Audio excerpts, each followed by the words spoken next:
오늘 우리 함께 보실 하나님의 말씀은 디모데후서 3장 10절에서 12절 말씀, 디모데후서 3장 10절에서 12절 말씀 한 절씩 교독하시고 12절 함께 읽도록 하겠습니다. 제가 먼저 10절 읽겠습니다. 나의 교훈과 행실과 의향과 믿음과 오래 참음과 사랑과 인내와 박해를 받은 과 고난과 또한 안디옥과 이고니온과 루스드라에서 당한 일과 어떠한 박해를 받은 것을 내가 과연 보고 알았거니와 주께서 이 모든 것 가운데서 나를 건지셨느니라. 함께요. 무릇 그리스도 예수 안에서 경건하게 살고자 하는 자는 박해를 받으리라. 아멘. 오늘도 말씀과 기도로 하루를 시작하시는 우리 성도님들을 주님의 이름으로 환영하고 축복합니다. 어제 우리는 본문을 통해서 말세의 세상 가운데 어떠한 일들이 일어나는가에 대하여 함께 말씀을 들었고요. 3장 5절에 보면 경건의 모양은 있으나 경건의 능력은 부인하는 자들에 대하여도 함께 말씀을 들었습니다. 그러면 오늘은 사도 바울이 어떠한 경건의 삶을 추구하고 또한 참된 경건이란 무엇인가에 대하여 하나님의 말씀 선포하도록 하겠습니다. 먼저 오늘 10절 보시기 전에 11절부터 보시면 사도 바울이 디모데에게 너가 과연 보고 알았다라고 말씀하고 있습니다. 즉 이제부터 사도 바울이 하는 말씀 또한 오늘 본문에서 사도 바울이 하는 말씀에 대하여 이미 디모데는 알고 있었다라는 것이죠. 여기서 보고 알았다의 의미를 원어적으로 조금 더 자세히 해석하자면 바짝 뒤쫓아서 알게 되었다라는 의미를 가지고 있습니다. 그래서 사도 바울이 행했던 일들 혹은 당했던 일들을 디모데는 아주 세세하게 알고 있었다라는 의미를 가지고 있습니다. 또한 이것은 그래서 거짓을 내가 너한테 이야기하는 것이 아니라 내가 겪었던 일들 가운데 내가 너에게 말하노니 너가 진실로 따라 행해야 한다라는 것을 말씀하고 있습니다.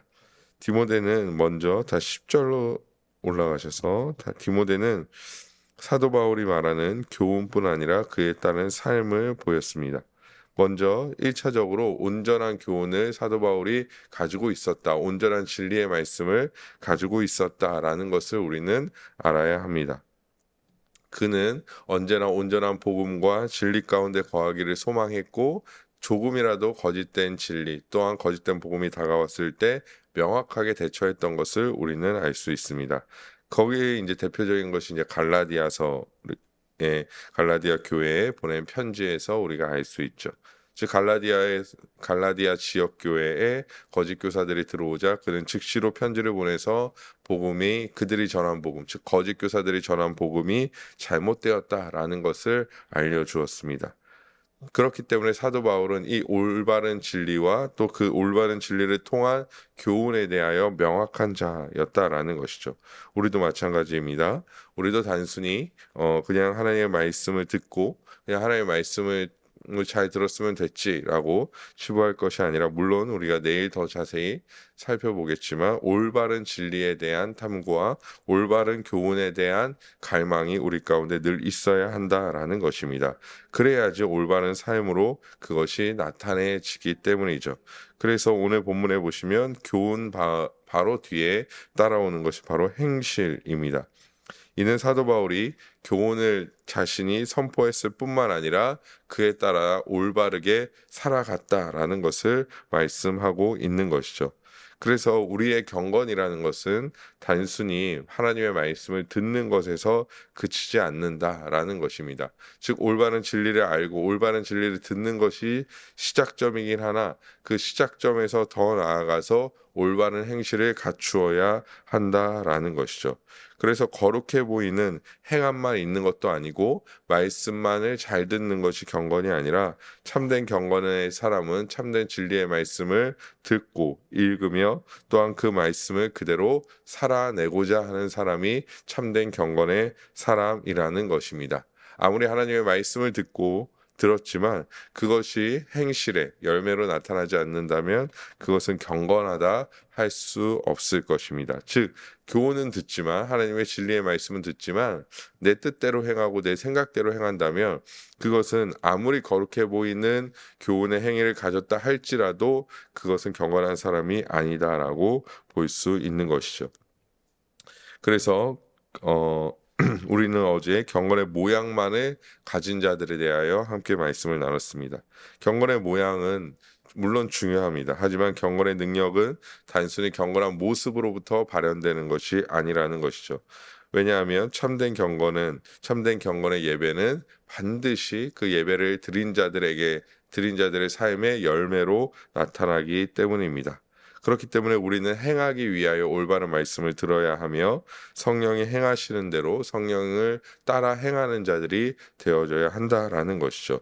그것이 경건이라는 것입니다. 그래서 한 문장으로 경건에 대한 것을 요약하자면 결국엔 경건은 삶에서 나온다라고 볼 수 있는 것이죠. 삶까지 가야지 아무리 좋은 모종이라 할지라도 그것이 심기어져서 열매를 맺어야지, 아무리 좋은 교훈이라 할지라도 하나님의 말씀이라 할지라도 우리 가운데 열매 맺지 않는다면, 우리가 성령을 따라 행하려고 하지 아니하고 죄를 따라 행하려고 한다면 그것은 경건의 일이 아니요 하나님 보시기에 합당한 일이 아니라는 사실을 우리는 알아야 한다라는 것입니다. 그리고 이것을 이루기 위해서는 의향이 중요합니다. 이제 행실 뒤에 따라오는 의향인데요. 의향을 원어로 좀 바꾸어 보면 목적, 목표라고 볼 수 있습니다. 그래서 하나님의 뜻이 무엇인가에 대하여 성경이 말할 때 이 의향이라는 단어의 원어를 자주 사용합니다. 그래서 디모데는 사도 바울의 목적 또한 명확하게 알고 있었다라고 볼 수 있는 것이죠. 그가 진리를 선포하고 진리를 따라 행하는 목적은 그러면 무엇이었을까요? 오직 우리가 알다시피 이 모든 성경에서 말하는 목적은 단 하나입니다. 그것이 무엇이냐면 하나님의 영광이죠. 우리가 잘 알다시피 고린도서 10장 31절에 나오는 바와 같이 먹든지 마시든지 무엇을 하든지 모두 다 하나님의 영광을 위하여 해야 한다라는 것입니다. 그래서 우리의 삶의 목적은 다른 것에 있지 않습니다. 우리가 이 경건한 생활을 하여 무언가를 획득하거나 이 경건한 생활을 하여 무언가를 우리가 이루고자 하는 것은 목표가 아니라는 것이죠. 우리의 목적은 무조건 하나님의 영광의 목적이라는 것입니다. 그래서 우리가 앞에서 말한 바 교훈에 따라서 행실을 가질 때 그것을 나의 의를 돋보이게 하기 위하여, 혹은 내가 이렇게 경건하게 살면 하나님께서 무언가를 나에게 허락해 주시기 때문에, 이런 목적은 사실상 존재하지 않는다라는 것이죠. 왜냐하면 우리의 유일한 목적은 하나님을 영화롭게 하는 것, 하나님의 영광을 나타내는 것, 하나님의 영광이기 때문입니다. 다른 목적을 우리가 설정해서는 안 된다라는 것입니다. 사도 바울은 경건해 보이고자 하지 않았습니다. 내가 이렇게 하면 경건해 보이겠지라고 하지 않았다라는 것이죠. 또한 경건을 통하여 무언가를 얻고자 하지 않았다라는 것입니다. 이 사도 바울의 목적이 하나님의 영광이라는 명확한 목적을 가지고 있었기 때문에 그 하나님의 영광이라는 명확한 목적을 이루기 위해서는, 또한 하나님의 영광을 온전히 나타내기 위해서는 올바른 교훈 안에 서야 하며 올바른 행실을 가져야 한다는 것을 사도 바울은 명확하게 알고 있었다라는 것입니다. 우리가 하나님의 말씀을 듣고 행하는 것도 마찬가지입니다. 그것을 통하여 내가 원하는 무언가를 이루려 하기보다는 우리가 하나님의 영광이라는 목적을 가지고 행해야 한다라는 것이죠. 그렇기 때문에 우리가 죄를 짓지 않는 것도, 우리가 하나님의 말씀을 따라 행하는 것도 마찬가지입니다. 모두 다 내가 그것을 통하여 무언가를 획득하고 얻고 그렇게 살아가기 위하여가 아니라 오로지 하나님의 영광이 드러낸다면 우리는 어떠한 하나님의 뜻이라도 순종하는 자가 되어져야 한다라는 것이죠. 물론 우리가 하나님의 은혜에 따라서 살면 은혜도 받고 때로는 복도 받고 때로는 우리가 원하는 것을 성취하고 이룰 때도 있습니다. 그런데 생각해 보십시오. 만약에 그런 것만이 우리의 목적이라면, 그런 것이 상실되었을 때, 즉 그런 것이 없었을 때 우리가 온전히 행하겠느냐라는 것이죠. 우리가 목적이 상실되어 버리면 우리의 행함도 멈춰 버립니다. 그래서 우리가 무언가를 얻고자 하여, 무언가를 또한 획득하기 위하여, 복을 받기 위하여, 여기서 복을 받기 위하여라는 것은 눈에 보이는 무언가를 내가 얻기 위하여라는 말인데요. 그런 것을 얻기 위하여 내가 이 행위를 가진다면 결국에 1차적으로는 하나님의 영광이 나타나지 않을 것이고, 2차적으로는 그런 것들이 없을 때에 우리가 당연하게 그런 것들을 행하지 않게 된다라는 것이죠. 심지어 우리가 뒤에 살펴볼 것이지만 경건하게 살고자 하는 자는 박해를 받을 것이다라고 말씀하고 있습니다. 그러니까 우리가 생각하는 단순히 이 세상에서 누리는 복이 아니라 박해가 다가온다면 과연 교훈과 행함으로 행실로 행할 것인가의 문제에 직면하게 된다라는 것이죠. 그렇기 때문에 우리는 이 목적을 올바르게 설정해야 한다라는 것입니다. 우리가 오늘 하루 살아가면서 하나님의 뜻대로 살아가는 목적은 하나님의 영광을 드러내기 위함입니다. 우리가 복을 받기 위함도 아니고 우리가 무언가를 획득하기 위함도 아니라는 것이죠. 오히려 우리는 사도 바울의 표현과 같이 그 모든 것들을 배설물로 여기고 오로지 이 대전제되는 하나님의 영광만을 위하여 달려가는 자들이 되어져야 한다라는 것입니다. 그래서 우리가 오늘 하루 직장에서 일하시는 분들이던 집에서 가사의 일을 하시던 분들이던 심지어 우리가 쉴지라도 집에서 쉴지라도 하나님의 영광이라는 목적과 연결되어야 합니다. 무엇을 하는지가 아니라 우리는 그 목적 안에서 합당하게 행하는 자가 되어져야 한다라는 것이죠. 계속해서 오래 참음과 사랑과 인내는 뒤에 나오는 안디옥, 이고니온, 루스드라의 고난과 연결시켜 볼 수 있습니다. 사도행전 13장 50절 말씀에 보면 이에 유대인들이 경건한 귀부인들과 그 신의 유력자들을 선동하여 바울과 바나바를 박해하게 하여 그 지역에서 쫓아내니. 아멘. 이것은 안디옥에서 당한 고난을 말합니다. 이제 이 안디옥 그리고 안디옥에서 이제 1차 전도 여행이죠. 1차 전도 여행 때 안디옥, 이고니온, 루스드라 이렇게 쭉 이제 행하게 되는 그런 여정 가운데 당한 고난을 말하고 있습니다. 그래서 바울과 바나바는 1차 전도 여행 때 비시디아 안디옥에서 주의 복음을 전하자 그 진리를 반박할 수 없었던 유대인들이 소요를 일으키죠. 그래서 유대인들과 귀부인들과 또한 그 지역의 유력자들을 이 유대인들이 선동하여서 바울과 바나바를 박해하게 됩니다.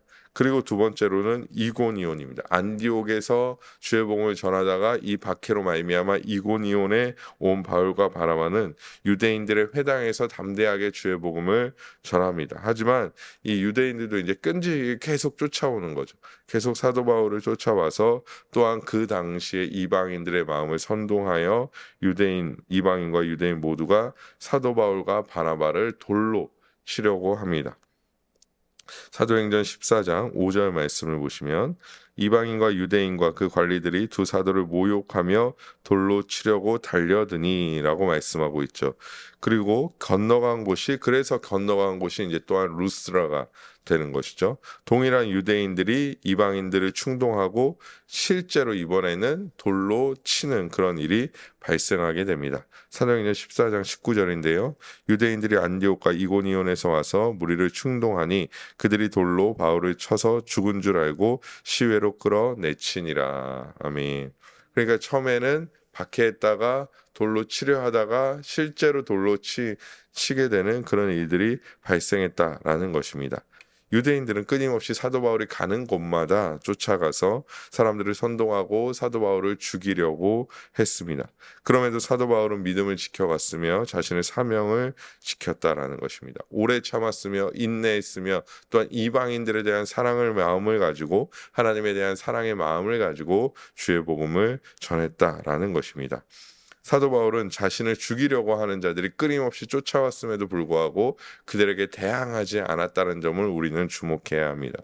그들을 끊임없이 동일한 유대인들이 안디옥에서 또한 루스드라에서 이고니온에서 그를 박해했지만 거기에 대항하거나 그들과 함께 맞서 싸우거나 그런 일들을 하려 하지 않았다라는 것이죠. 오히려 그러한 시도에 인내하며 복음을 사랑하는 마음으로 끊임없이 주의 복음을 전했다라는 것입니다. 결코 흔들리거나 포기하지 않았다라는 것이죠. 오히려 그 가운데 자신을 하나님께서 건지셨다라고 표현하고 있습니다. 그럼 또 한 가지 오늘 본문을 통해 알게 된 경건하게 사는 것은 무엇일까요? 오직 나를 살리신 예수 그리스도의 복음을 붙들고 살아가는 것입니다. 어제 말씀드린 대로 말세의 세상은 자신들의 유익만을 구하죠. 내가 어떻게 했고 내가 무엇을 하고 이것이 사실 세상적인 어떤 방향성이라는 것입니다. 그리스도인들도 그렇게 그럴 때가 있죠. 내가 무언가를 잃었고 내가 무언가를 해야 하고 내가 무언가를 성취해야 하는 그런 욕구 가운데 그리스도인들도 살아갈 때가 많이 있다라는 것입니다. 하지만 사도 바울은 어떻게 살아갔습니까? 경건하게 살고자 하는 사람들과 함께 주의 복음을 위하여 주의 복음을 전하며 주의 복음을 위하여 끊임없이 살아갔다라는 것입니다. 자신의 유익을 조금도 구하지 않았다라는 것이죠. 사도 바울의 삶을 조금 더 조명해 보자면 그는 박해가 있었지만 대항하지 않았고 묵묵히 자신에게 주어진 사명, 즉 주께서 자신을 부르신 소명에 순종했다라는 것입니다. 우리 함께 사도행전 13장 47절 말씀 함께 한번 읽어보도록 하겠습니다. 시작. 주께서 이같이 우리에게 명령하되 내가 너를 이방의 빛으로 삼아 너로 땅끝까지 구원하게 하리라 하셨느니라 하니. 아멘. 사도 바울을 예수께서 하나님께서 무엇으로 부르셨다라고 말씀합니까? 이방의 빛으로 부르셨다라고 말씀합니다. 그래서 우리가 사도 바울을 부를 때 이방의 사도라고 이제 부르게 되는 것이죠. 그래서 사도 바울은 이방의 빛으로, 그러니까 유대인에 대한 어떤 사명, 예루살렘에 대한 사명은 베드로와 그 나머지 사도들에게 맡겨두었고 사도 바울은 바나바나 신라 이런 사람들과 함께 이방의 주의 복음을 전하는 그런 사명을 가졌다라는 것입니다. 그래서 그의 경건의 삶은 복음에 철저하게 순종하였고 그 복음 가운데 부르심에 철저하게 순종한 삶이었다라는 것입니다. 저는 우리도 사도 바울과 다르지 않다라고 생각합니다. 우리를 부르신 오늘 하루의 삶, 우리가 살아가는 장소, 우리가 살아가는 시간, 그 안에서 우리 또한 하나님의 영광과 주의 복음을 따라 살아가는 그런 소명을 우리가 부여받았다라는 것이죠. 물론 그는 하나님께서 예루살렘과 온 유대와 사마리아 땅끝까지 주의 복음을 전하라는 그 부르심을 받은 자였습니다. 이방의 사도였으면 우리와는 다르게 하나님의 말씀을 기록하고 전하는 일들을 하였습니다. 우리는 이제 그 말씀을 듣고 삶에서 1차적으로 나타내야 하는 또한 전해야 하는 자들입니다. 그것이 우리의 경건이라는 것이죠. 주께서 우리를 부르신 그 장소에서 자리에서 우리가 그렇게 주의 복음을 전하고 주의 복음대로 살아가는 것이 우리가 그에 합당한 경건의 삶을 살아가는 것이다 라고 말씀하고 있는 것입니다. 그렇기 때문에 우리는 우리 오늘 하루의 삶을 그냥 내가 이렇게 살아가지, 내가 그냥 평범한 일상이지 이렇게 여길 수도 있지만 하나님께서 나를 이곳에 부르셨다라고 우리가 생각해야 한다라는 것이죠. 그래서 제가 이전에도 한번 말씀드렸지만 제가 자녀를 키우며 살아갈 때도 이 자녀에게 그냥 내가 얘를 그냥 좀 건강하게 키워야지, 그냥 잘 먹여야지 이런 어떤 목적보다는 하나님께서 이 아이를 위하여 나를 보내셨구나 라는 그런 마음으로 나아가야 한다는 것입니다. 우리가 유아 세례, 우리 아이들에게 얼마 전에 유아 세례가 있었지만 유아 세례를 주는 큰 목적은 무엇입니까? 아이들이 알지 못하죠. 사실 더 어린 아이들은 잘 알지 못하죠. 주의 복음이 뭔지, 예수 그리스도에 대한 진리가 무엇인지, 이것을 아이들은 아직 잘 알지 못하는데 그럼에도 불구하고 유아 세례를 주는 목적은 무엇입니까? 이들이 15세, 그러니까 만 14세가 될 때까지 부모가, 교회가 이들에게 맡겨진 사명에 따라 이들에게 부르심을 받은 그 사명에 따라서 주의 진리를 잘 가르치라는 그 사명을 어찌 보면 유아 세례를 통하여 부모에게 주고 있는 것이죠. 그래서 부모는 이 아이가 만 14세가 되기 전까지 혹은 자신의 신앙을 스스로 고백하기 전까지 이 아이의 신앙과 삶을 담당하여 이 아이를 가르칠 의무가 또 그런 부르심이 있는 것이죠. 하나님께서 그런 부르심으로 우리를 부르시고 또 각자의 삶에 어떠한 소명을 위하여 우리를 부르셨다라는 것입니다. 그렇기 때문에 오늘 우리의 하루의 삶이 사도 바울의 하루의 삶과 다르지 않다라는 것을 우리는 알아야 한다라는 것입니다. 그렇기 때문에 사도 바울이 하루하루를 주의 복음에 따라서 그렇게 살아갔던 것처럼 하나님께서 우리를 부르신 그 자리와 시간에서 하나님의 부르신 가운데 순종하며 주의 뜻대로 주의 복음대로 살아가는 우리 모두가 되어져야 한다라는 것입니다.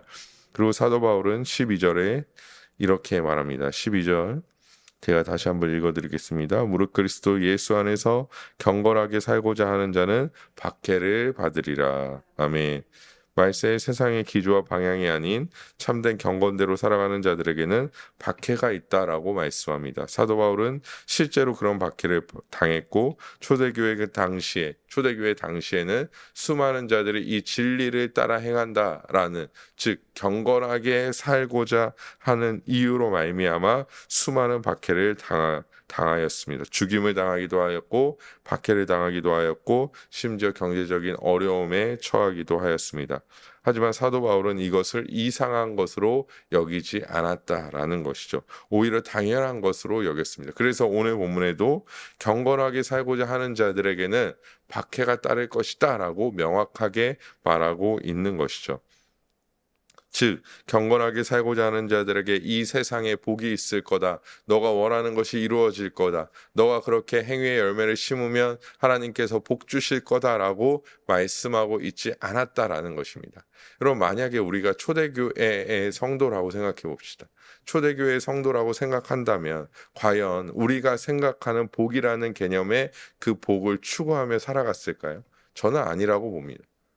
하나님, 내가 경건하게 사는 이 고난이 금방 지나가게 해주시옵소서라고 그렇게 믿고 살았을까요? 아니라고 생각합니다. 왜냐하면 초대교회 성도들에게 고난과 핍박이라는 것은 늘 그들의 삶 가운데 항상 함께 있었던 것이죠. 오히려 그들이 바라는 어떤 복을 누리고자 한다면, 부유하게 살고자 한다면, 성공하는 삶을 살고자 한다면, 아주 작게는 핍박을 없는 삶을 살고자 한다면 아주 쉬운 방법이 있는데, 그것이 무엇이냐면 경건하게 살지 않으면 됩니다. 경건하게 살지 않으면 이 세상에서, 그때 당시 세상에서는 너무 편하게 살 수 있는 것이죠. 적당하게 우상에게 절하고 적당하게 로마 황제에게 절하며 살아갔었다면, 그렇게 살아갔었다면 경건하게 사는 삶과는 멀겠지만 그들이 추구하는 삶의 방향성과는 명확하게 맞아 떨어졌을 것이라는 것입니다. 하지만 사도 바울은 오늘 본문에 말하는 바와 같이 경건하게 살고자 한다면 박해가 있을 것이다, 핍박이 있을 것이다 라고 말씀하고 있습니다.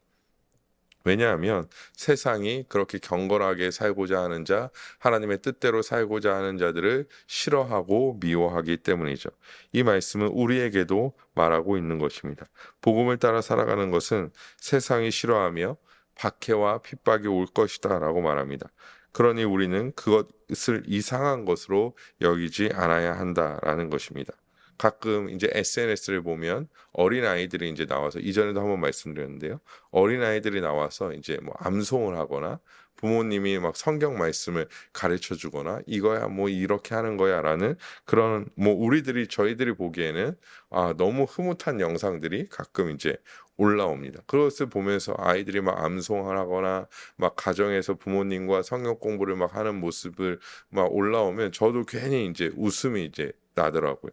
근데 이제 댓글 같은 것들을 보게 되면 이런 댓글들이 달리죠. 아이에게 종교를 강요하지 말아라. 아이들에게 종교를 강요하지 말아라. 이렇게 종교의 자유가 있는 나라에서 왜 아이들에게 종교를 강요하느냐라는 댓글들. 또한 그래서 기독교를 싫어한다는 댓글들이 보입니다. 사실 언뜻 생각해 보면 맞는 말인 것 같기도 합니다. 왜냐하면 종교의 자유가 있는 나라이기 때문에 종교의 선택은 누구에게나 있는 것이기 때문이죠. 하지만 실상은 아닙니다. 이렇게 생각해 보면 됩니다.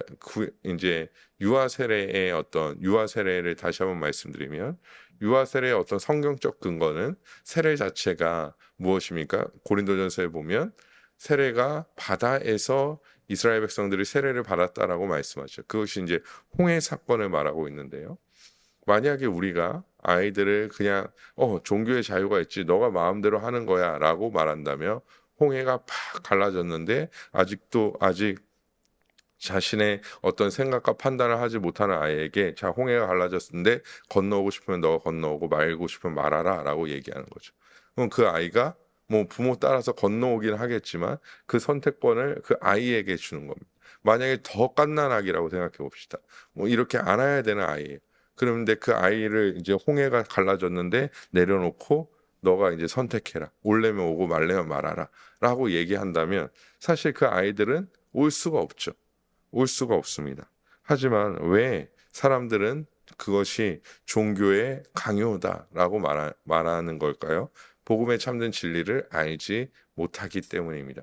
참된 진리를 알지 못하고 세상의 가치관과 판단대로 살아가고 있으니 그렇게 하나님의 말씀을 암송시키고 또한 하나님의 말씀을 가르치는 것이 얼마나 귀한 것이고 우리에게는 꼭 해야 하는 것인지 알지 못하기 때문에 그렇게 하는 것이죠. 그럴 부모가 어디 있습니까? 아이에게 너가 알아서 걸어와라 라고 할 부모가 어디 있습니까? 우리가 조금만 아이가 빗나가도 우리의 시선에서 조금만 빗나가도 저 같은 경우는 이제 소리를 지르거든요. 오제! 이렇게 소리를 지르는데 우리 아이가 그릇된 길로 가도록 아니면 자기가 스스로 선택하도록 그냥 놔둘 부모가 어디 있겠습니까? 만약에 그것이 종교 강요라고 생각한다면 저는 이제 늘 그런 댓글에 이제 그러면 안 되는데 가끔 이제 대댓글이라고 하죠. 이제 달아요. 어차피 뭐 이 사람들이 나를 알 것도 아니고 제 SNS는 비공개로 돼 있기 때문에 근데 가끔 이렇게 생각해요. 그러면 왜 영어 유치원에 보내고 그럼 왜 선행학습을 시키고 왜 온갖 예체능을 시키고 그거 왜 그렇습니까? 자녀가 이 중에 하나라도 걸려라 이거죠. 하나라도 잘해서 성공하길 바라는 마음입니다. 저는 뭐 그런 것에 반대하지 않습니다. 아이의 재능을 키워주기 위하여 뭐 영어 유치원에 보내던 뭘 하던 그건 부모의 자유인 거죠. 오히려 그것을 하지 않고 그냥 너 알아서 커라고 얘기한다면 그것 또한 부모의 자유겠지만 나중에 그 아이는 부모 내가 잘했는데 왜 이렇게 해주지 않았어요? 라고 이야기할 수도 있겠죠. 자녀가 여러 가지 중에 하나라도 잘하길 바라는 마음, 그래서 성공하길 바라는 마음이 바로 부모의 마음이죠. 그러면 우리의 바람은 무엇입니까? 나의 아이가 경건하게 살길 바라는 것이죠. 하나님의 영광을 위해 살길 바라는 것입니다. 즉 제가 이 말씀을 드리는 이유는 우리 아이들을 잘 키우자라고 말씀드리는 것이 아니라 이렇게 세상의 가치관과 그리스도의 가치관이 다르다라는 것입니다. 그렇게 다른 삶을 우리가 살아간다라는 것이죠. 물론 세상에 있는 자들과 친밀하게, 친하게 지내는 것, 잘못된 것이 아닙니다. 하지만 우리는 경건하게 살아가고 우리는 하나님의 말씀대로 살아가고 그렇게 돼서 핍박이 다가온다 할지라도 그것이 우리에게는 이상한 것이 아니라는 것이죠. 오히려 우리에게 이상한 것은 그 박해를 피하기 위하여 경건하게 사는 것, 하나님의 말씀을 따르며 살아가는 것, 주의 복음을 따르며 주의 복음을 전하며 살아가는 것을 포기하는 삶이 오히려 우리에게는 이상한 삶이 된다라는 것입니다. 오히려 이것은 우리에게 당연한 것입니다. 그래서 사도 바울과 같이 온전한 목적에 우리가 흔들리지 않고 오래 참고 인내하며 사랑의 마음으로 나아갈 수 있게 되는 것이죠. 사랑하는 성도 여러분, 경건은 우리에게 보상적인 복을 가져다 주지 않습니다. 오히려 박해가 있고 어려움이 있습니다. 그럼에도 우리는 하나님이 주신 그 은혜를 따라 구원을 누리는 자들로서 경건을 포기하지 않고 오히려 담담하게 경건의 삶을 살아가는 자들이 되어져야 할 줄 믿습니다. 우리가 그렇게 복음을 따라 살아가는 것, 왜냐하면 주께서 이미 그 길을 가셨고 우리는 그 주의 은혜로 말미암아 그 구원의 은혜를 이미 받은 자들이고 하나님의 나라를 상속받은 자들이기 때문에 그 길을 포기할 수 없는 것이죠. 우리 사랑하는 아델포 교회 모든 성도님들이 오늘 하루도 주의 말씀을 기억하여 하나님 보시기에 합당하게 또한 경건을 추구하며 경건의 삶을 살아가시기를 주님의 이름으로 간절히 소망합니다.